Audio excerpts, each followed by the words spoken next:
মৃত্যুঘাটিলৈ পৰিণত হৈছে বোকাজানৰ ৩৯ নং ৰাষ্ট্ৰীয় ঘাইপথ। বিগত কিছুদিন ধৰি ৩৯ নং ৰাষ্ট্ৰীয় ঘাইপথত কেইবাটাও পথ দুৰ্ঘটনা সংঘটিত হৈছে। হেলমেট পৰিধান নকৰাকৈ তীব্ৰ বেগেৰে বাইক তথা বাহন চলোৱাৰ ফলত ঠায়ে ঠায়ে সৰু বৰ ঘটনা সংঘটিত হৈ আহিছে।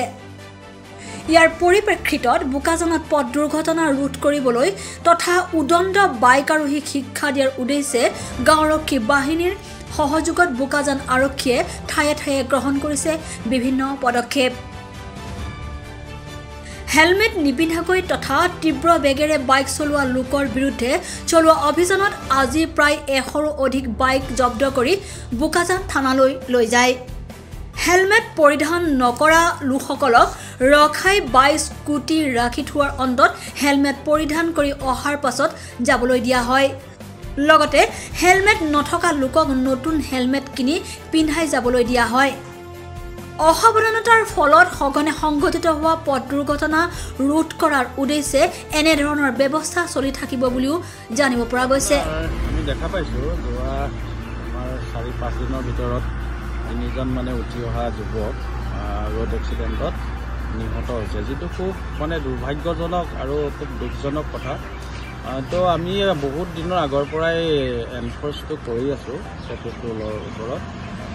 তথাপিতো দেখা যায় অভাৰ স্পিডিঙৰ কাৰণে এই দুৰ্ঘটনাবিলাক বেছিকৈ সংঘটিত হৈ আছে। সেইকাৰণে আমি এতিয়া আকৌ আৰু এতিয়া ডিচেম্বৰ মাহ, সেইকাৰণে আমি এই মাহটো যাতে এক্সিডেণ্টটো নহয়, কাৰো জীৱন যাতে হানি নহয় তাৰ বাবে ব্যৱস্থা কৰি আছোঁ।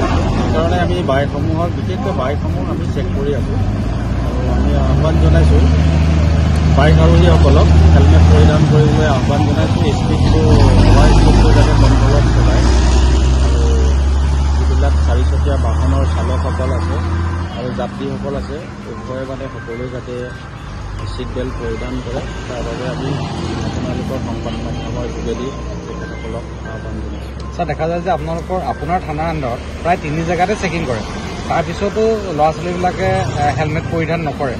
এইটো আপুনি চাওক, আমি পুলিচে আমাৰ ফালৰ পৰা আমি বহুত কষ্ট কৰি আছোঁ। তাৰপিছত সকলোবিলাক অকল বস্তুটো পুলিচৰে নহয়, বস্তুটো গাৰ্জেনো আপোনাৰ অভিভাৱকসকল বিশেষকৈ সাৱধান হ'ব লাগিব, স্কুল কৰ্তৃপক্ষৰ শিক্ষকসকলো সাৱধান হ'ব লাগিব, প্লাছ আমাৰ যিবিলাকে ৰোডটো সদায় ইউজ কৰি থাকে তেওঁলোকো ৰুল ৰেগুলেশ্যনবিলাক মানি চলিলে দুৰ্ঘটনাটোৰ পৰা নিজকে বচাই ৰাখিব পাৰে। তো আমি আহ্বান জনাওঁ সকলোকে ট্ৰেফিক ৰুল এণ্ড ৰেগুলেশ্যনবিলাক মানি চলক, গতিকে আমি আপোনালোকৰ মাধ্যমেদি সকলোকে আহ্বান জনাইছোঁ।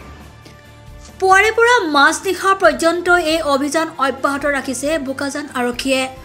বোকাজান আৰক্ষীৰ এনে পদক্ষেপৰ ফলত দুৰ্ঘটনা ৰোধ হোৱাত বিশেষ ভূমিকা গ্ৰহণ কৰিব বুলি সচেতন মহলে আশা প্ৰকাশ কৰিছে।